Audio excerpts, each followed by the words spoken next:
ਸਾਰ ਨਾ ਜਾਣ ਤੇਰੀ। ਸਭ ਤੇ ਵੱਡਾ ਸਤਿਗੁਰ ਨਾਨਕ,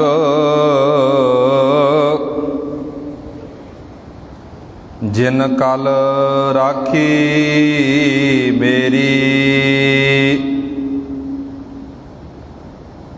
ਧੰਨ ਵਾਹਿਗੁਰੂ ਸਾਹਿਬ ਜੀਓ।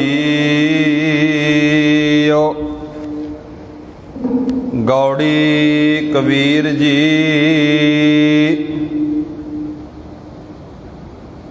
ਵਿਖਿਆ ਵਿਆਪਿਆ ਸਗਲ ਸੰਸਾਰ, ਵਿਖਿਆ ਲੈ ਡੂਬੀ ਪਰਵਾਰ।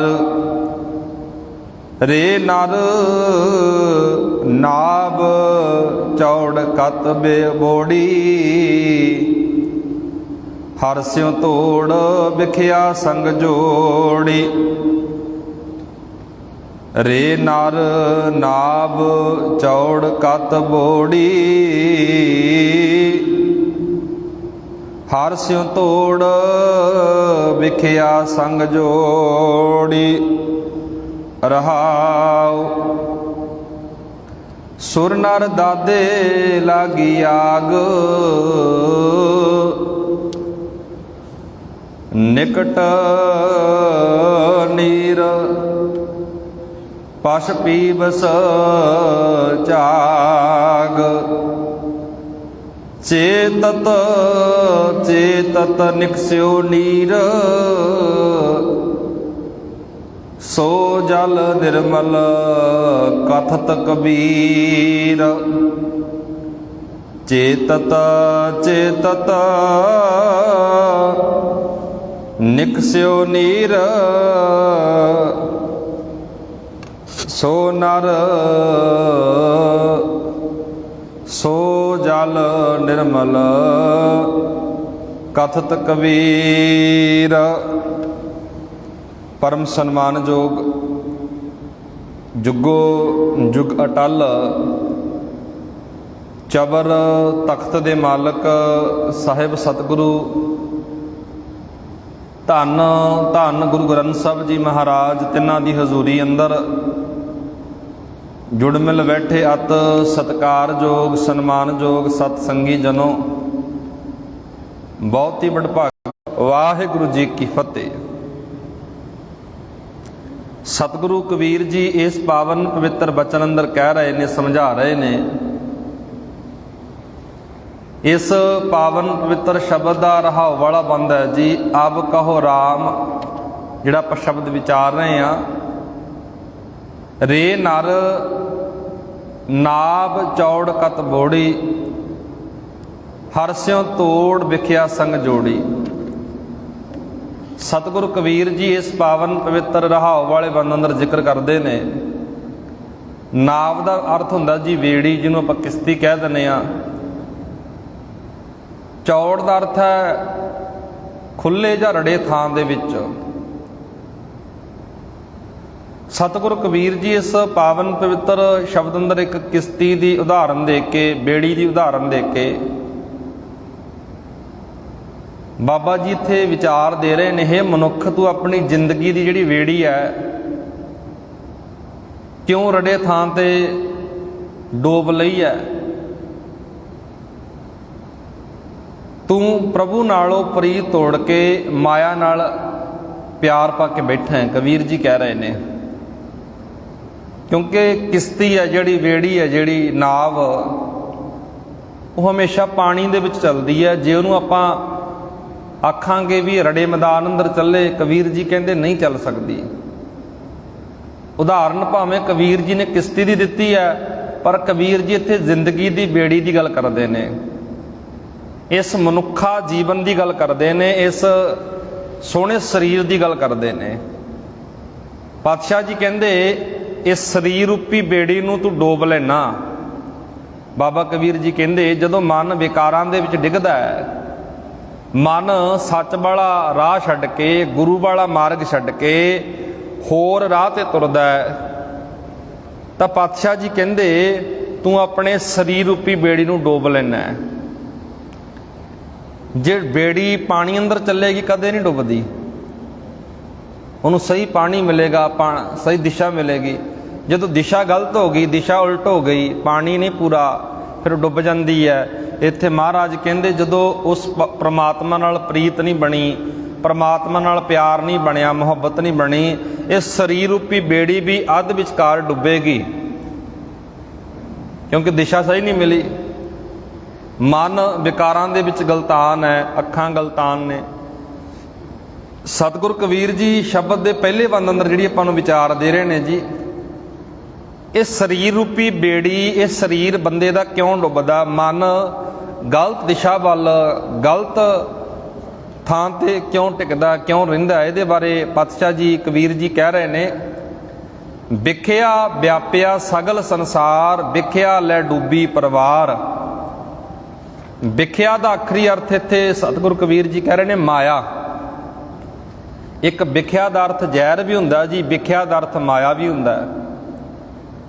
ਸਤਿਗੁਰ ਕਬੀਰ ਜੀ ਕਹਿੰਦੇ ਸਾਰਾ ਜਹਾਨ, ਸਾਰਾ ਸੰਸਾਰ ਮਾਇਆ ਦੇ ਪ੍ਰਭਾਵ ਨੇ ਨੱਪ ਲਿਆ। ਮਾਇਆ ਦੇ ਪ੍ਰਭਾਵ ਅਧੀਨ ਪਰਿਵਾਰ ਨੱਪਿਆ ਹੋਇਆ। ਮਾਇਆ ਸਾਰੇ ਕੁਟੁੰਬ ਨੂੰ ਹੀ, ਸਾਰੇ ਜੀਵਾਂ ਨੂੰ ਡੋਬ ਬੈਠੀ ਹੈ। ਬਹੁਤ ਵਾਰ ਆਪਾਂ ਇੱਕ ਵਿਸਥਾਰ ਨਾਲ ਬੜੇ ਬਾਰੇ ਵਿਚਾਰ ਕਰ ਚੁੱਕੇ ਹਾਂ ਜੀ। ਗੁਰਬਾਣੀ ਦੇ ਮੁਤਾਬਕ ਇਕੱਲਾ ਪੈਸੇ ਨੂੰ ਮਾਇਆ ਨਹੀਂ ਕਿਹਾ ਮਹਾਰਾਜ ਨੇ, ਕਿਉਂਕਿ ਜਦੋਂ ਵਾਰ-ਵਾਰੇ ਵਿਆਖਿਆ ਲੜੀ ਦੇ ਵਿੱਚ ਆਉਂਦੀ ਹੈ, ਦੁਬਾਰਾ ਆਪਾਂ ਤਾਂ ਕਰਦੇ ਹਾਂ ਕਿਉਂਕਿ ਸਾਡੇ ਮਨ ਅੰਦਰ ਕੋਈ ਭੁਲੇਖਾ ਨਾ ਰਹਿ ਜਾਵੇ। ਗੁਰੂ ਅਰਜਨ ਸਾਹਿਬ ਦੇ ਜੀਵਨ ਨੂੰ ਆਪਾਂ ਲੜੀਵਾਰ ਵਿਚਾਰ ਰਹੇ ਹਾਂ। ਆ ਸ਼ਹਾਦਤ ਵਾਲਾ ਹਫ਼ਤਾ ਚੱਲ ਰਿਹਾ, ਸਮੁੱਚੇ 84 ਦੇ ਸ਼ਹੀਦਾਂ ਨੂੰ ਸਮਰਪਿਤ ਆਪਾਂ ਥੋੜ੍ਹੀ ਬਹੁਤੀ ਵਿਚਾਰ ਕਰਦੇ ਹਾਂ। ਜਦੋਂ ਆਪਾਂ ਵੇਖਦੇ ਹਾਂ, ਵਿਚਾਰਦੇ ਹਾਂ, ਸਤਿਗੁਰ ਮਹਾਰਾਜ ਦੇ ਜੀਵਨ ਨੂੰ ਪੜ੍ਹਦੇ ਹਾਂ। ਸਤਿਗੁਰ ਮਹਾਰਾਜ ਨੇ ਲਾਹੌਰ ਦੇ ਵਿੱਚ ਕਾਲ ਪੈਂਦਾ, ਮਹਾਰਾਜ ਸਹਾਇਤਾ ਕਰਦੇ ਨੇ। ਉਹਨਾਂ ਕੋਲ ਜੇ ਪੈਸਾ ਸੀ ਤਾਂ ਹੀ ਸਹਾਇਤਾ ਕੀਤੀ ਉਹਨਾਂ ਨੇ। ਦਰਬਾਰ ਸਾਹਿਬ ਦੀ ਉਸਾਰੀ ਦੀ ਗੱਲ ਕਰ ਲਓ, ਵੱਖ-ਵੱਖ ਨਗਰਾਂ ਨੂੰ ਵਸਾਉਣ ਦੀ ਗੱਲ ਕਰ ਲਓ। ਜੇ ਉਹਨਾਂ ਕੋਲ ਮਾਇਆ ਸੀ, ਪੈਸਾ ਸੀ, ਤਾਂ ਉਹ ਨਗਰ ਵਸਾਉਂਦੇ ਸੀ। ਲੋਕਾਂ ਵੱਲੋਂ ਦਸਵੰਧ ਆਉਂਦਾ ਸੀ, ਦਸਵੰਧ ਦੀ ਮਾਇਆ ਨੂੰ ਫਿਰ ਲੋਕਾਂ ਅੰਦਰ ਵਰਤ ਦਿੰਦੇ ਸੀ। ਹੁਣ ਇਹਨੂੰ ਧਿਆਨ ਨਾਲ ਸਮਝੋ ਵੀ ਮਹਾਰਾਜ ਮਾਇਆ ਕਿਹਨੂੰ ਕਹਿੰਦੇ ਨੇ। ਜਿਹੜੀ ਚੀਜ਼, ਜਿਹੜਾ ਪਦਾਰਥ ਸਾਨੂੰ ਰੱਬ ਨਾਲੋਂ ਤੋੜਦਾ ਹੈ, ਭਾਵੇਂ ਪਰਿਵਾਰਕ ਮੋਹ ਹੋਵੇ, ਭਾਵੇਂ ਪੈਸੇ ਦਾ ਮੋਹ ਹੋਵੇ, ਭਾਵੇਂ ਅਹੁਦੇ ਦਾ ਮੋਹ ਹੋਵੇ, ਉਹਨੂੰ ਗੁਰੂ ਸਾਹਿਬ ਜੀ ਮਾਇਆ ਕਹਿੰਦੇ ਨੇ। ਸਤਿਗੁਰ ਮਹਾਰਾਜ ਕਹਿੰਦੇ ਇਹ ਮਾਇਆ ਜਿੱਤ ਹਾਰ ਵਿਸਰੈ। ਜਦੋਂ ਅੰਦਰੋਂ ਰੱਬ ਭੁੱਲ ਗਿਆ, ਸ਼ੁਭ ਗੁਣ, ਚੰਗੀ ਵਿਚਾਰ, ਚੰਗਾ ਕਿਰਦਾਰ ਵਿਸਰ ਗਿਆ, ਭੁੱਲ ਗਿਆ, ਮਹਾਰਾਜ ਕਹਿੰਦੇ ਇਹ ਮਾਇਆ ਜਿੱਤ ਹਾਰ ਵਿਸਰੈ। ਮੋਹ ਉਪਜੈ, ਮੋਹ ਪੈਦਾ ਹੁੰਦਾ, ਗਲਤ ਖਿੱਚ ਪੈਦਾ ਹੁੰਦੀ ਹੈ, ਭਉ ਦੂਜਾ ਲਾਇਆ। ਸਤਿਗੁਰ ਮਹਾਰਾਜ ਕਹਿੰਦੇ ਵਿਖਿਆ ਵਿਆਪਿਆ ਸਗਲ ਸੰਸਾਰ। ਇਸ ਕਰਕੇ ਮਹਾਰਾਜ ਕਹਿੰਦੇ ਸਾਰਾ ਸੰਸਾਰ ਸੱਚੇ ਨਾਮ ਤੋਂ ਬਿਨਾਂ, ਨਾਮ ਵਾਲੇ ਜਹਾਜ਼ੇ ਤੇ ਨਹੀਂ ਚੜ੍ਹਦਾ, ਨਾਮ ਵਾਲੀ ਬੇੜੀ ਤੇ ਨਹੀਂ ਚੜ੍ਹਦਾ। ਇਹ ਮਹਾਰਾਜ ਕਹਿੰਦੇ ਸਾਰਾ ਸੰਸਾਰ ਵਿਖਿਆ ਦੇ ਵਿੱਚ, ਮਾਇਆ ਦੇ ਵਿੱਚ ਡੁੱਬਿਆ ਪਿਆ। ਵਿਖਿਆ ਲੈ ਡੁੱਬੀ ਪਰਿਵਾਰ। ਮਹਾਰਾਜ ਕਹਿੰਦੇ ਮਾਇਆ ਇਹ ਸਾਰੇ ਪਰਿਵਾਰ ਨੂੰ ਡੁੱਬ ਦਿੰਦੀ ਹੈ। ਗਲਤ ਆਦਤ, ਗਲਤ ਖਿੱਚ, ਗਲਤ ਕੰਮ ਬੰਦੇ ਨੂੰ ਡੋਬਦੇ ਨੇ ਜੀ, ਕਿਉਂਕਿ ਗਲਤ ਕੰਮ ਹਮੇਸ਼ਾ ਗਲਤ ਹੀ ਰਹੇਗਾ। ਬੰਦਾ ਕਿੰਨੇ ਮਰਜ਼ੀ ਲੱਖਾਂ ਪੜ੍ਹਦੇ ਪਾਲੇ, ਇੱਕ ਦਿਨ ਉਹ ਕੰਮ ਉਗੜ ਕੇ ਸਾਹਮਣੇ ਆਉਂਦਾ ਹੈ ਜਿਹੜਾ ਉਹਦੀ ਨੀਵੀਂ ਪਵਾ ਦਿੰਦਾ ਹੈ। ਇਹਨੂੰ ਮਹਾਰਾਜ ਮਾਇਆ ਕਹਿੰਦੇ ਨੇ, ਵੀ ਮਾਇਆ ਨਾ ਗਲਤ ਪਾਸੇ ਦੀ ਖਿੱਚ।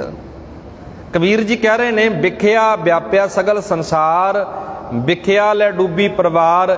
ਇੱਕ ਪਰਿਵਾਰ ਸਾਡਾ ਸਮਾਜਿਕ ਤੌਰ ਤੇ ਅਸੀਂ ਗੱਲ ਕਰਾਂਗੇ, ਮਾਂ, ਪਿਓ, ਭਰਾ, ਬੱਚੇ, ਪਰਿਵਾਰ, ਸਾਰਾ ਇਹ ਪਰਿਵਾਰ ਹੀ ਹੁੰਦਾ ਜੀ। ਇੱਕ ਪਰਿਵਾਰ ਪਤਾ ਕਿਹੜਾ ਹੈ? ਸਾਡਾ ਪਰਿਵਾਰ ਗਿਆਨ ਇੰਦਰੇ ਤੇ ਕਰਮ ਇੰਦਰੇ, ਇਹ ਸਰੀਰ ਦਾ ਵੀ ਇੱਕ ਪਰਿਵਾਰ ਹੈ ਜੀ, ਜਿਹਨੂੰ ਮਹਾਰਾਜ ਦੀ ਬਾਣੀ ਕਹਿੰਦੀ ਇਹ ਕੁਟੁੰਬ ਤੂੰ ਜੇ ਦੇਖਦਾ ਚੱਲੈ ਨਾਹੀਂ ਤੇਰਾ ਨਾਲੇ, ਸਾਥ ਤੇਰਾ ਚੱਲੈ ਨਾਹੀਂ ਤਿਸ ਨਾਲ ਕਿਉਂ ਚਿੱਤ ਲਾਈ ਹੈ। ਕਿਹੜੇ ਕੁਟੁੰਬ ਦੀ ਗੱਲ ਕਰਦੇ ਨੇ ਬਾਬਾ ਜੀ? ਆ ਸਰੀਰ ਵਾਲਾ ਕੁਟੁੰਬ, ਮਨ ਵਾਲਾ ਕੁਟੁੰਬ। ਮਨ ਜਦੋਂ ਗਲਤ ਦਿਸ਼ਾ ਵੱਲ ਦੌੜਦਾ, ਗਲਤ ਪ੍ਰਭਾਵ ਕਬੂਲ ਕਰਦਾ, ਆ ਜਿਹੜੇ ਮਨ ਅੰਦਰ ਗਲਤ ਆਦਤਾਂ ਪਾਲਣੀਆਂ ਨਾ, ਇਹ ਤੇਰੇ ਨਾਲ ਨਿਭਣ ਵਾਲੀਆਂ ਨਹੀਂ। ਇਹ ਕੁਟੁੰਬ ਵੀ ਤੈਨੂੰ ਡੋਬ ਦਿੰਦਾ ਹੈ। ਇਹ ਪਰਿਵਾਰ ਵੀ ਤੈਨੂੰ ਡੋਬੇਗਾ। ਸਤਿਗੁਰੂ ਮਹਾਰਾਜ ਅੱਗੇ ਜਿਹੜਾ ਸ਼ਬਦ ਦਾ 2 ਨੰਬਰ ਬਣਦਾ ਜੀ, ਗੁਰੂ ਪਾਤਸ਼ਾਹ ਜੀ ਬਾਬਾ ਕਬੀਰ ਜੀ ਕਹਿ ਰਹੇ ਨੇ, ਸੁਰ ਨਰ ਦਾਦੇ ਲਾਗੀ ਆਗ ਨਿਕਟ ਨੀਰ ਪਸ਼ ਪੀਬਸ ਝਾਗ। ਸੁਰ ਨਰ ਦਾ ਅਰਥ ਕੀ ਹੁੰਦਾ ਜੀ? ਦੇਵਤੇ। ਨਰ ਦਾ ਅਰਥ ਮਨੁੱਖ। ਦਾਦੇ ਦਾ ਅਰਥ ਸੜ ਗਏ ਨੇ। ਹੁਣ ਪਾਤਸ਼ਾਹ ਜੀ ਇਸ ਪਾਵਨ ਪਵਿੱਤਰ ਬੰਦ ਅੰਦਰ ਜਿਹੜੀ ਵਿਚਾਰ ਆਪਾਂ ਨੂੰ ਦੇ ਰਹੇ ਨੇ ਨਾ, ਪਾਤਸ਼ਾਹ ਜੀ ਕਹਿ ਰਹੇ ਨੇ ਸਾਰਾ ਜਗਤ, ਸਾਰਾ ਸੰਸਾਰ ਤ੍ਰਿਸ਼ਨਾ ਦੀ ਅੱਗ ਵਿੱਚ ਤੜਫ ਰਿਹਾ ਹੈ। ਇੱਕ ਤਾਂ ਬਾਹਰੀ ਤੌਰ ਤੇ ਅੱਗ ਲੱਗਦੀ ਹੈ ਜੀ, ਇੱਕ ਅੰਦਰ ਬੰਦੇ ਦੇ ਅੱਗ ਲੱਗੀ, ਅੰਦਰੂਨੀ ਅੱਗ, ਜਿਹਨੂੰ ਮਹਾਰਾਜ ਤ੍ਰਿਸ਼ਨਾ ਦੀ ਅੱਗ ਕਹਿੰਦੇ ਨੇ, ਜਿਹਦੇ ਬਾਰੇ ਸਤਿਗੁਰੂ ਮਹਾਰਾਜ ਗੁਰੂ ਨਾਨਕ ਬਾਬਾ ਜੀ ਲਿਖਦੇ ਨੇ ਪਹਿਲੀ ਪੌੜੀ ਅੰਦਰ। ਮਹਾਰਾਜ ਕਹਿੰਦੇ ਭੁੱਖਿਆਂ ਭੁੱਖ ਨਾ ਉਤਰੀ, ਜੇ ਬੰਨਾ ਪੁਰੀਆਂ ਭਾਰ। ਇਹ ਤ੍ਰਿਸ਼ਨਾ ਦੀ ਅੱਗ ਹੈ ਜੀ। ਸਤਿਗੁਰੂ ਬਾਬਾ ਜੀ ਕਹਿੰਦੇ ਤ੍ਰਿਸ਼ਨਾ ਵਾਲੀ ਜਿਹੜੀ ਅੱਗ ਆ ਨਾ, ਕਦੇ ਮਿਟਿਆ ਨਹੀਂ ਕਰਦੀ। ਜਦੋਂ ਕਿਸੇ ਦਾ ਮਨ ਬੇਈਮਾਨ ਹੋ ਜੇ ਨਾ, ਉਸ ਬੰਦੇ ਸਾਹਮਣੇ ਦੁਨੀਆ ਦੇ तमाम ਪਦਾਰਥ ਉਹਦੀ ਝੋਲੀ ਪਾ ਦਿਓ, ਕਿੰਨੇ ਮਰਜ਼ੀ ਪਦਾਰਥਾਂ ਦਾ ਢੇਰ ਲਾ ਦਿਓ, ਬੰਦਾ ਰੱਜਿਆ ਨਹੀਂ ਕਰਦਾ, ਕਿਉਂਕਿ ਮਨ ਨਹੀਂ ਰੱਜਿਆ। ਗੁਰਬਾਣੀ ਮਨ ਨੂੰ ਰਜਾਉਣ ਦੀ ਗੱਲ ਕਰਦੀ ਹੈ। ਜਦੋਂ ਮਨ ਰੱਜ ਜਾਂਦਾ ਨਾ, ਬੰਦਾ ਕੁੱਲੀ ਅੰਦਰ ਵੀ ਸਬਰ ਕਰ ਲੈਂਦਾ ਹੈ, ਬੰਦਾ ਕੁੱਲੀ ਅੰਦਰ ਵੀ ਵਧੀਆ ਨੀਂਦ ਲੈ ਲੈਂਦਾ ਜੇ ਮਨ ਰੱਜ ਜਾਵੇ।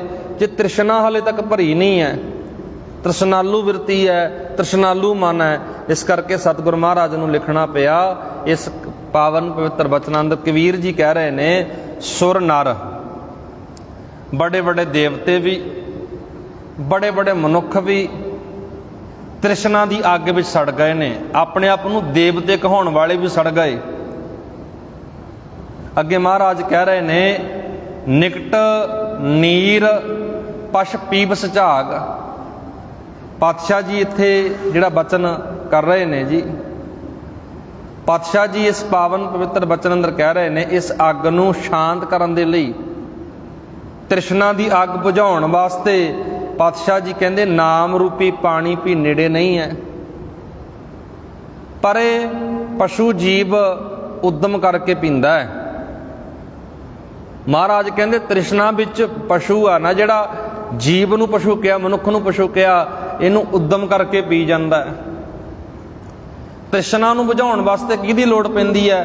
ਤ੍ਰਿਸ਼ਨਾ ਨੂੰ ਬੁਝਾਉਣ ਵਾਸਤੇ ਸ਼ਬਦ ਦੀ ਲੋੜ ਹੈ, ਗਿਆਨ ਦੀ ਲੋੜ ਹੈ। ਅੱਗੇ ਸਤਿਗੁਰੂ ਮਹਾਰਾਜ ਅਗਲਾ ਜਿਹੜਾ ਬੰਦ ਵਿਚਾਰ ਰਹੇ ਨੇ, ਕਰ ਰਹੇ ਨੇ, ਅਗਲੇ ਬੰਦ ਅੰਦਰ ਜਿਹੜੀ ਆਪਾਂ ਨੂੰ ਵਿਚਾਰ ਦੇ ਰਹੇ ਨੇ, ਚੇਤਤ ਚੇਤਤ ਨਿਕਸਿਓ ਨੀਰ ਸੋ ਜਲ ਨਿਰਮਲ ਕਥਤ ਕਬੀਰ। ਕਬੀਰ ਜੀ ਕਹਿੰਦੇ ਨੇ ਉਹ ਨਾਮ ਰੂਪ ਪਾਣੀ ਸਿਮਰਨ ਕਰਦਿਆਂ, ਨਾਮ ਜਪਦਿਆਂ ਮਨੁੱਖ ਦੇ ਹਿਰਦੇ ਵਿੱਚ ਪ੍ਰਗਟ ਹੁੰਦਾ ਹੈ। ਜੇ ਅੰਦਰ ਦੀ ਤ੍ਰਿਸ਼ਨਾ ਦੀ ਅੱਗ ਬੁਝਾਉਣੀ ਆ, ਮਹਾਰਾਜ ਕਹਿੰਦੇ ਨਾਮ ਆ ਨਾ, ਜਿਹੜਾ ਅੰਦਰ ਦੇ ਸੜੇ ਹੋਏ ਬਲੇ ਹੋਏ ਹਿਰਦਿਆਂ ਨੂੰ ਜਿਹੜਾ ਸੜ ਗਿਆ ਨਾ, ਅੰਦਰੋਂ ਠਾਰ ਦਿੰਦਾ ਹੈ। ਬਾਣੀ ਕਹਿੰਦੀ ਹੈ ਚੰਦਨ ਚੰਦਨ ਸਰਦ ਰੁੱਤ ਮੂਲ ਨਾ ਮਿਟੇ ਘਾਮ, ਸ਼ੀਤਲ ਥੀਵੈ ਨਾਨਕਾ ਜਪੰਦੜੋ ਹਰ ਨਾਮ। ਸਭ ਤੋਂ ਵੱਡੀ ਠੰਡ ਆ ਨਾ ਜਿਹੜੀ, ਉਹ ਗੁਰਬਾਣੀ ਦਿੰਦੀ ਹੈ। ਸਭ ਤੋਂ ਵੱਡਾ ਟਿਕਾ ਜਿਹੜਾ ਉਹ ਗੁਰਬਾਣੀ ਦਿੰਦੀ ਹੈ, ਨਾਮ ਦਿੰਦਾ ਹੈ। ਪਾਤਸ਼ਾਹ ਜੀ ਹੀ ਗੱਲ ਕਹਿ ਰਹੇ ਨੇ, ਅੰਮ੍ਰਿਤ ਜਲ ਪੀ ਕੇ ਤ੍ਰਿਸ਼ਨਾ ਦੀ ਅੱਗ ਬੁਝ ਜਾਂਦੀ ਹੈ। ਸ਼ਬਦ ਦਾ ਜਿਹੜਾ ਨਿਚੋੜ ਆ ਜੀ, ਆਪਾਂ ਰੂਟੀਨ ਦੇ ਵਿੱਚ ਬਾਣੀ ਜਿਹੜੀ ਵਿਚਾਰ ਕਰਦੇ ਹਾਂ, ਸ਼ਬਦ ਦਾ ਸਾਰਾ ਨਿਚੋੜੇ ਗੱਲ ਕਹਿੰਦਾ ਉਹ ਤ੍ਰਿਸ਼ਨਾ ਦੀ ਅੱਗ ਵਿੱਚ ਸਾਰਾ ਜਗਤ ਸੜ ਰਿਹਾ ਹੈ। ਕੇਵਲ ਪ੍ਰਭੂ ਦਾ ਨਾਮ ਆ ਜਿਹੜਾ, ਪ੍ਰਮਾਤਮਾ ਦਾ ਨਾਮ ਹੈ, ਅੰਮ੍ਰਿਤ ਹੈ, ਅੰਦਰ ਦੀ ਅੱਗ ਨਹੀਂ ਬੁਝਾ ਸਕਦਾ। ਹਰ ਵੇਲੇ ਨਾਮ ਸਿਮਰਦੇ ਰਹੋ, ਨਾਮ ਜਪਦੇ ਰਹੋ, ਨਾਮ ਨੂੰ ਜ਼ਿੰਦਗੀ ਦਾ ਆਧਾਰ ਬਣਾਓ। ਇਹ ਸੀ ਲੜੀਵਾਰ ਵਿਚਾਰ ਜਿਹੜੀ ਆਪਾਂ ਇੱਕ ਰੂਟੀਨ ਦੇ ਵਿੱਚ ਕਰਦੇ ਹਾਂ ਜੀ। ਗੁਰੂ ਗ੍ਰੰਥ ਸਾਹਿਬ ਦਾ ਪਾਵਨ ਪਵਿੱਤਰ ਅੰਕ 328, ਕਬੀਰ ਜੀ ਦਾ ਸ਼ਬਦ ਲੜੀਵਾਰ 24 ਨੰਬਰ ਸ਼ਬਦ ਹੈ ਜੀ। ਗੌੜੀ ਰਾਗ ਦੇ ਅੰਦਰ ਗੁਰੂ ਕਿਰਪਾ ਬਣਾ ਕੇ ਰੱਖੇ, ਆਪਾਂ ਲੜੀ ਨਾਲ ਜੁੜੇ ਰਹੀਏ, ਬਾਣੀ ਦੇ ਭਾਵ ਨੂੰ ਸਮਝ ਕੇ ਆਪਣੀ ਜ਼ਿੰਦਗੀ ਨੂੰ ਸਵਾਰਦੇ ਰਹੀਏ। ਆਓ ਗੁਰਮੁਖੋ, ਜੋ ਲੜੀਵਾਰ ਇਤਿਹਾਸਕ ਵਿਚਾਰ ਚੱਲ ਰਹੀ ਹੈ, ਧੰਨ ਧੰਨ ਗੁਰੂ ਅਰਜਨ ਸਾਹਿਬ ਮਹਾਰਾਜ, ਜੋ ਆਪਾਂ ਰੋਜ਼ਾਨਾ ਹੀ ਰੂਟੀਨ ਦੇ ਵਿੱਚ ਵਿਚਾਰ ਕਰਦੇ ਹਾਂ, ਸਤਿਗੁਰੂ ਗੁਰੂ ਅਰਜਨ ਸਾਹਿਬ ਮਹਾਰਾਜ ਦੇ ਪਾਵਨ ਪਵਿੱਤਰ ਦਰਬਾਰ ਅੰਦਰ ਅਣਗਿਣਤ ਸਿੱਖ ਹਾਜ਼ਰੀ ਭਰਦੇ ਨੇ।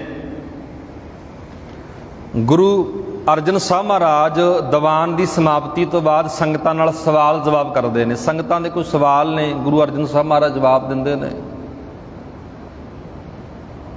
ਇਸੇ ਤਰ੍ਹਾਂ ਇਸੇ ਲੜੀ ਦੇ ਤਹਿਤ ਕੱਲ ਆਪਾਂ ਜਿਹੜੀ ਵਿਚਾਰ ਕਰ ਰਹੇ ਸੀ, ਮਹਾਰਾਜ ਨੇ ਪ੍ਰਥਮੇ ਮਨ ਪ੍ਰਬੁੱਧ ਹੈ ਆਪਣਾ ਪਾਤਸ਼ਾਹ ਰਿਝਾਵੈ। ਇਹ ਵੀ ਗੱਲ ਕੱਲ ਦੇ ਸਿੱਖਾਂ ਨੂੰ ਸਮਝਾਈ ਜਿਹੜੇ ਕੱਲ ਆਪਾਂ ਵਿਚਾਰ ਕਰ ਰਹੇ ਸੀ। ਇੱਕ ਵਾਰ ਭਾਈ ਝਾੜੂ ਜੀ, ਭਾਈ ਮੁਕੰਦਾ ਜੀ, ਭਾਈ ਕੇਦਾਰਾ ਜੀ ਤੇ ਭਾਈ ਕਲਿਆਣਾ ਜੀ ਇਹ ਗੁਰੂ ਘਰ ਦੇ ਕੀਰਤਨੀਏ ਸੀ। ਸਤਿਗੁਰੂ ਮਹਾਰਾਜ ਦੇ ਦਰਬਾਰ ਅੰਦਰ ਇਹ ਗੁਰਮੁਖ ਪਿਆਰੇ ਕੀਰਤਨ ਕਰਦੇ ਹੁੰਦੇ ਸੀ। ਸਤਿਗੁਰੂ ਮਹਾਰਾਜ ਨੇ ਫਰਮਾਇਆ,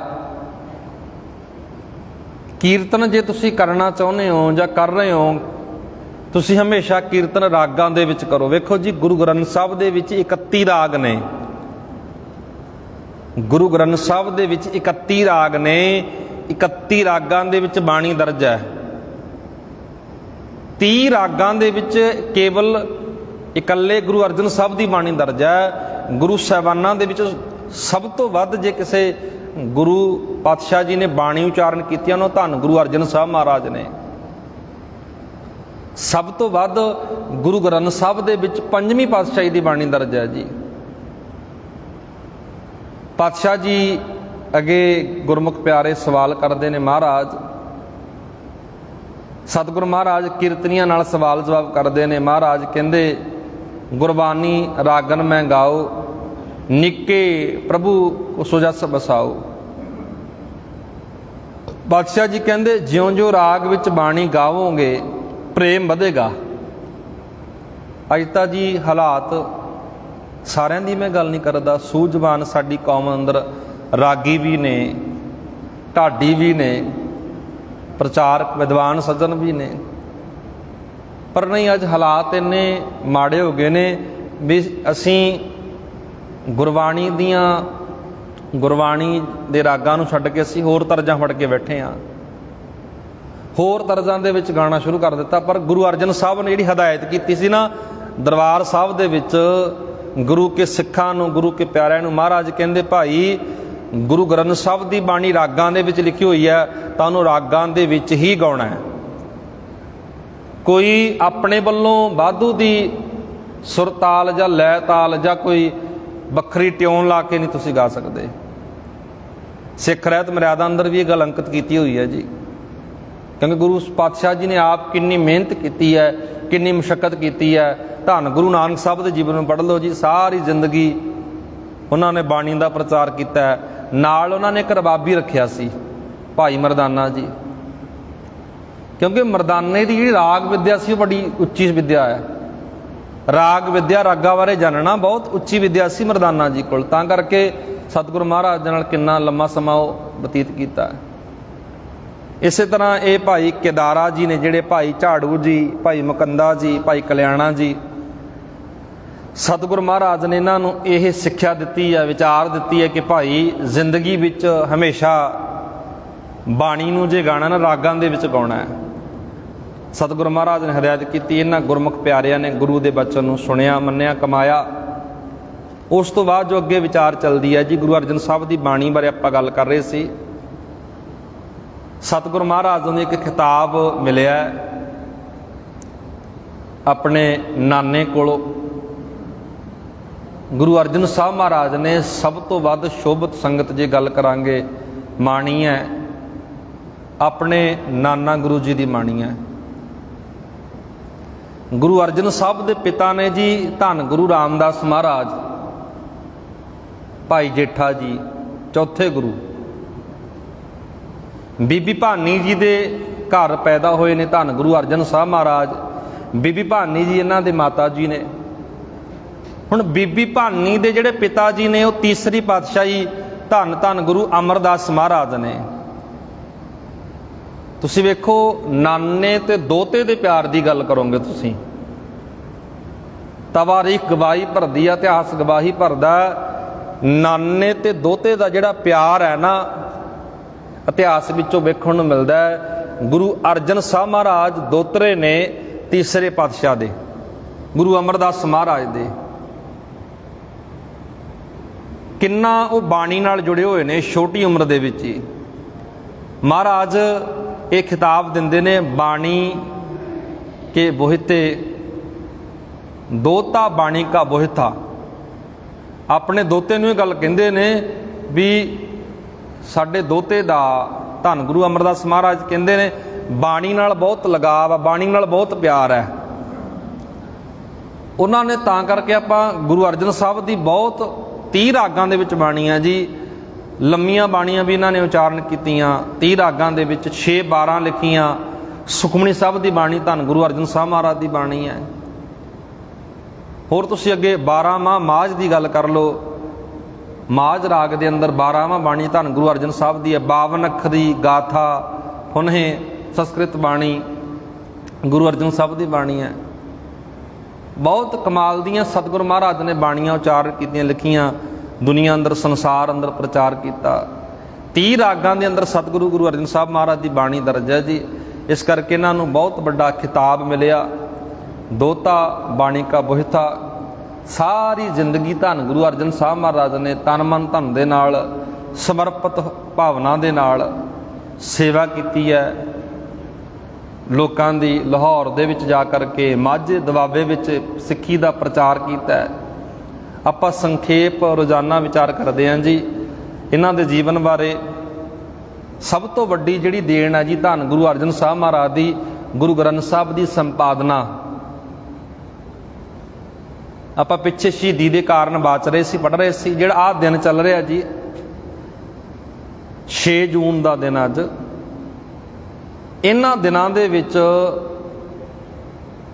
ਮੈਂ ਅਕਸਰ ਗੱਲ ਕਰਦਾ ਵੀ ਤੁਹਾਡੇ ਵਿੱਚੋਂ ਉਹ ਬਜ਼ੁਰਗ ਇੱਥੇ ਹਾਜ਼ਰ ਨੇ ਜਿਨ੍ਹਾਂ ਨੇ 84 ਦਾ ਦੌਰ ਵੇਖਿਆ। ਜੂਨ 1984 ਦੇ ਵਿੱਚ ਜੋ ਵੱਡਾ, ਇੱਕ ਬਹੁਤ ਵੱਡਾ ਦੁਖਾਂਤ ਕਹਿ ਸਕਦੇ ਹਾਂ, ਘੱਲੂਘਾਰਾ ਕਹਿ ਸਕਦੇ ਹਾਂ, ਸਾਡੀ ਕੌਮ ਦੇ ਅੰਦਰ ਵਾਪਰਿਆ। ਸੰਗਤਾਂ ਜਿਵੇਂ ਆਪਾਂ ਰੋਜ਼ਾਨਾ ਗੁਰੂ ਕੇ ਦਰਬਾਰ ਅੰਦਰ ਦੀਦਾਰ ਕਰਨ ਵਾਸਤੇ ਆਉਂਦੇ ਹਾਂ, 84 ਦੇ ਵਿੱਚ ਵੀ ਸੰਗਤ ਦੀਦਾਰ ਕਰਨ ਵਾਸਤੇ, ਆਪਣੇ ਗੁਰੂ ਪਾਤਸ਼ਾਹ ਦਾ ਸ਼ਹੀਦੀ ਦਿਹਾੜਾ ਮਨਾਉਣ ਵਾਸਤੇ ਸੰਗਤਾਂ ਪਿਆਰ ਦੇ ਨਾਲ ਜਾ ਰਹੀਆਂ ਸੀ। ਸਮੇਂ ਦੀ ਹਕੂਮਤ, ਸਮੇਂ ਦੀ ਸਰਕਾਰ ਨੇ ਕਿੱਡਾ ਵੱਡਾ ਕਹਿਰ ਕੀਤਾ, ਕਿੱਡਾ ਵੱਡਾ ਪਾਪ ਕੀਤਾ।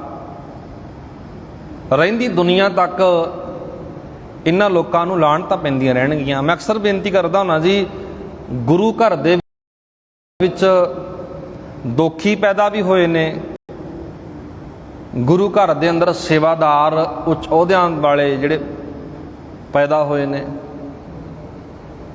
ਆਪਾਂ ਅਕਸਰ ਬੇਨਤੀ ਕਰਦੇ ਹਾਂ ਵੀ ਇੱਕ ਪਾਸੇ ਜਦੋਂ ਆਪਾਂ ਗੱਲ ਕਰਾਂਗੇ ਨਾ ਮੋਤੀ ਰਾਮ ਮਹਿਰੇ ਦੀ, ਜੋ ਗੁਰੂ ਕੇ ਲਾਲਾਂ ਨੂੰ ਦੁੱਧ ਪਿਲਾਉਂਦਾ ਹੈ, ਕਿੱਡੀ ਬੜੀ ਸੇਵਾ ਉਹਨਾਂ ਦੀ ਮਹਾਨ ਹੈ। ਇੱਕ ਪਾਸੇ ਜੋ ਗੁਰੂ ਘਰ ਦੇ ਵਿੱਚ ਹੀ ਰਹਿ ਕੇ ਕਿੱਡਾ ਵੱਡਾ ਅਪਰਾਧ, ਕਿੱਡਾ ਵੱਡਾ ਪਾਪ ਕਮਾ ਗਿਆ, ਗੰਗੂ ਵਰਗੇ।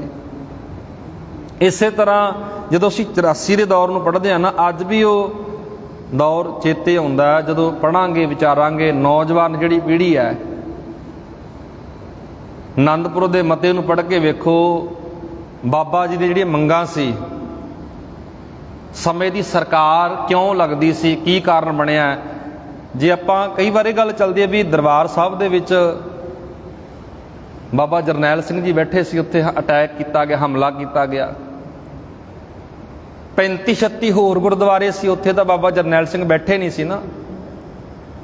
35-36 ਮਾਝੇ ਦੇ ਗੁਰਦੁਆਰੇ, ਦੁਆਬੇ ਦੇ ਗੁਰਦੁਆਰੇ, ਉਹ ਲਿਸਟ ਵੀ ਤਿਆਰ ਹੋ ਚੁੱਕੀ ਹੈ। ਮਾਲਵੇ ਦੇ ਗੁਰਦੁਆਰੇ, ਜਿੱਥੇ 35-36 ਹੋਰ ਗੁਰਦੁਆਰਿਆਂ ਤੇ ਵੀ ਅਟੈਕ ਕੀਤਾ ਗਿਆ। ਸਿੱਖਾਂ ਦਾ ਅਕਾਲ ਤਖਤ, ਸਾਡੀ ਜਿੰਦ ਜਾਨ ਸਮੇਂ ਦੀ ਹਕੂਮਤ ਨੇ ਢਾਇਆ। ਕਿਉਂਕਿ 84 ਦਾ ਜਿਹੜਾ ਕਹਿਰ ਬਹੁਤ ਵੱਡਾ ਵਾਪਰਿਆ ਜੀ, ਉਹ ਕਦੇ ਭੁਲਾਇਆ ਨਹੀਂ ਜਾ ਸਕਦਾ, ਨਾ ਭੁੱਲਣ ਯੋਗ ਹੈ, ਨਾ ਅਸੀਂ ਭੁਲਾ ਸਕਦੇ ਹਾਂ। ਅੱਜ ਵੀ ਤੁਸੀਂ ਉਹਨਾਂ ਸਰੂਪਾਂ ਦੇ ਦੀਦਾਰ ਕਰ ਸਕਦੇ ਹੋ ਜਿਨ੍ਹਾਂ ਗੁਰੂ ਗ੍ਰੰਥ ਸਾਹਿਬ ਦੇ ਸਰੂਪਾਂ ਦੇ ਵਿੱਚ ਗੋਲੀਆਂ ਤੱਕ ਮਾਰ ਦਿੱਤੀਆਂ ਗਈਆਂ। ਦੁੱਧ ਚੁੰਗਦੇ 6-6 ਮਹੀਨੇ ਦੇ ਬੱਚਿਆਂ ਨੂੰ ਗਰਮ ਫਰਸ਼ ਉੱਤੇ ਡਿੱਗ ਦਿੱਤਾ ਜਾਂਦਾ ਸੀ। ਕਿੰਨੇ ਦਿਨ ਸੰਗਤ ਮੰਜੀ ਦੀਵਾਨ ਹਾਲ ਦੇ ਵਿੱਚ ਜਾਂ ਹੋਰ ਕਮਰਿਆਂ ਦੇ ਵਿੱਚ 50-50 ਜਾਣਿਆਂ ਨੂੰ, 60-60 ਜਾਣਿਆਂ ਨੂੰ, 100-100 ਜਾਣਿਆਂ ਨੂੰ ਨਿੱਕੇ ਨਿੱਕੇ ਕਮਰਿਆਂ ਵਿੱਚ ਤੁੰਨ ਕੇ ਤੂੜੀ ਦੀ ਤਰ੍ਹਾਂ ਕਿੰਨਾ ਬੇਰਹਿਮੀ ਨਾਲ ਮਾਰਿਆ ਗਿਆ। ਤੁਸੀਂ ਸਾਰੇ ਜਾਣੇ 84 ਦੇ ਵਿੱਚ ਹੀ ਵਾਪਰਿਆ ਜੀ। ਤੁਸੀਂ ਬਹੁਤ ਬਜ਼ੁਰਗਾਂ ਨੇ ਵੇਖਿਆ ਸਾਰਾ ਹਾਲ ਆ। ਕਰਫਿਊ ਲਾ ਦਿੱਤਾ ਗਿਆ, ਕਿੰਨਾ ਕੁਝ ਵਾਪਰਦਾ ਹੈ। ਕਿਉਂਕਿ ਸਿੱਖੀ ਜਿਹੜੀ ਵਿਚਾਰਧਾਰਾ ਨਾ ਵਿਪਰਨ ਕੇ ਰੀਤਾਂ ਤੋਂ ਵੱਖਰੀ ਹੈ, ਪਰ ਉਹਨਾਂ ਵਿਪਰਵਾਦੀ ਲੋਕਾਂ ਨੂੰ ਇਹ ਵਿਚਾਰ ਚੁਭਦੀ ਰਹੀ ਹੈ। ਸੁਚੇਤ ਹੋਣ ਦੀ ਲੋੜ ਹੈ ਜੀ। ਉਹਨਾਂ ਨੂੰ ਸਮਰਪਿਤ ਆਪਾਂ ਰੋਜ਼ਾਨਾ ਬੇਨਤੀ ਕਰਦੇ ਹਾਂ। ਸਮੁੱਚੇ 84 ਦੇ ਸ਼ਹੀਦਾਂ ਨੂੰ ਸਮਰਪਿਤ ਅੱਜ ਪਾਠ ਸ਼ੁਰੂ ਹੋਣਗੇ ਜੀ। ਸੰਗਤਾਂ ਨੂੰ ਟਾਈਮ ਜੋ ਦਿੱਤਾ ਹੋਇਆ ਸਮੇਂ ਅਨੁਸਾਰ ਪਹੁੰਚ ਕੇ ਆਪੋ ਆਪਣੀ ਹਾਜ਼ਰੀ ਜ਼ਰੂਰ ਲਵਾਓ ਜੀ। ਇੰਨਾ ਅਸੀਂ ਜ਼ਰੂਰ ਕਰ ਸਕਦੇ ਹਾਂ। ਠੀਕ ਹੈ, ਸਾਡੇ ਲਈ ਬਹੁਤ ਵੱਡੀਆਂ ਕੁਰਬਾਨੀਆਂ ਦੇ ਗਏ ਉਹ ਮਹਾਨ ਯੋਧੇ, ਉਹ ਸ਼ਹੀਦ। ਅਸੀਂ ਇੰਨਾ ਜ਼ਰੂਰ ਕਰ ਸਕਦੇ ਹਾਂ ਵੀ ਉਹਨਾਂ ਵਾਸਤੇ ਟਾਈਮ ਤਾਂ ਕੱਢ ਸਕਦੇ ਹਾਂ ਨਾ। ਅਸੀਂ ਸਾਡੇ ਲਈ ਸਾਡੇ ਵਡੇਰਿਆਂ ਨੇ, ਉਹਨਾਂ ਮਹਾਨ ਪੁਰਸ਼ਾਂ ਨੇ ਆਪਣੀ ਜਿੰਦ ਜਾਨ ਲੇਖੇ ਲਾ ਦਿੱਤੀ। ਉਹ 6-6 ਮਹੀਨਿਆਂ ਦੇ ਬੱਚੇ, ਦੁੱਧ ਚੁੰਘਦੇ ਬੱਚੇ, ਜਿਨ੍ਹਾਂ ਨੂੰ ਕੋਹ ਕੇ ਮਾਰਿਆ ਗਿਆ। ਅੱਜ ਅਸੀਂ ਇੰਨਾ ਕੁ ਯਤਨ ਕਰੀਏ ਵੀ ਉਹਨਾਂ ਨੂੰ ਸਮਰਪਿਤ ਅਸੀਂ ਟਾਈਮ ਤਾਂ ਅਸੀਂ ਕੱਢ ਸਕਦੇ ਹਾਂ ਨਾ। ਇੱਕ ਦਿਨ ਤਾਂ ਜ਼ਰੂਰ ਕੱਢ ਸਕਦੇ ਹਾਂ ਜੀ। ਜੇ ਕੰਮ ਧੰਦਿਆਂ ਦੀ ਗੱਲ ਕਰਾਂਗਾ ਨਾ, ਜ਼ਿੰਦਗੀ ਵਿੱਚ ਬੰਦੇ ਦੇ ਕੰਮ ਕਦੇ ਨਹੀਂ ਮੁੱਕੇ। ਜਦੋਂ ਬੰਦਾ ਸੰਸਾਰ ਤੋਂ ਫਾਨੀ ਹੋ ਜਾਂਦਾ ਨਾ, ਫੇਰ ਹੀ ਕੰਮ ਮੁੱਕਦੇ ਨੇ। ਨਹੀਂ, ਕੰਮ ਕਦੇ ਮੁੱਕੇ ਨੇ ਜੀ ਬੰਦੇ ਦੇ। ਕੰਮ ਤਾਂ ਚੱਲਦੇ ਰਹਿਣੇ। ਇਸ ਕਰਕੇ ਬੇਨਤੀ ਹੈ ਸਾਰਿਆਂ ਨੂੰ ਜੀ, ਜੋ ਟਾਈਮ ਦਿੱਤਾ ਗਿਆ ਸੰਗਤ ਵੱਲੋਂ, ਕਿਰਪਾ ਕਰਕੇ ਅੱਜ ਪਹੁੰਚਣ ਦੀ ਕਿਰਪਾਲਤਾ ਜ਼ਰੂਰ ਕਰਿਓ। ਗੁਰੂ ਕਿਰਪਾ ਕਰੇ ਜੀ, ਇੰਨੀ ਬੇਨਤੀ ਪ੍ਰਵਾਨ ਕਰਿਓ। ਰਹਿੰਦੀ ਵਿਚਾਰ ਅਗਲੇ ਦੀਵਾਨਾਂ ਵਿੱਚ ਆਓ। ਸੰਗਤ ਜੀ ਫਤਿਹ ਨਾਲ ਪਾਓ ਸਾਂਝ। ਆਖੋ ਜੀ ਵਾਹਿਗੁਰੂ ਜੀ ਕਾ ਖਾਲਸਾ, ਵਾਹਿਗੁਰੂ ਜੀ ਕੀ ਫਤਿਹ। ਤੂੰ ਠਾਕੁਰ ਤੂੰ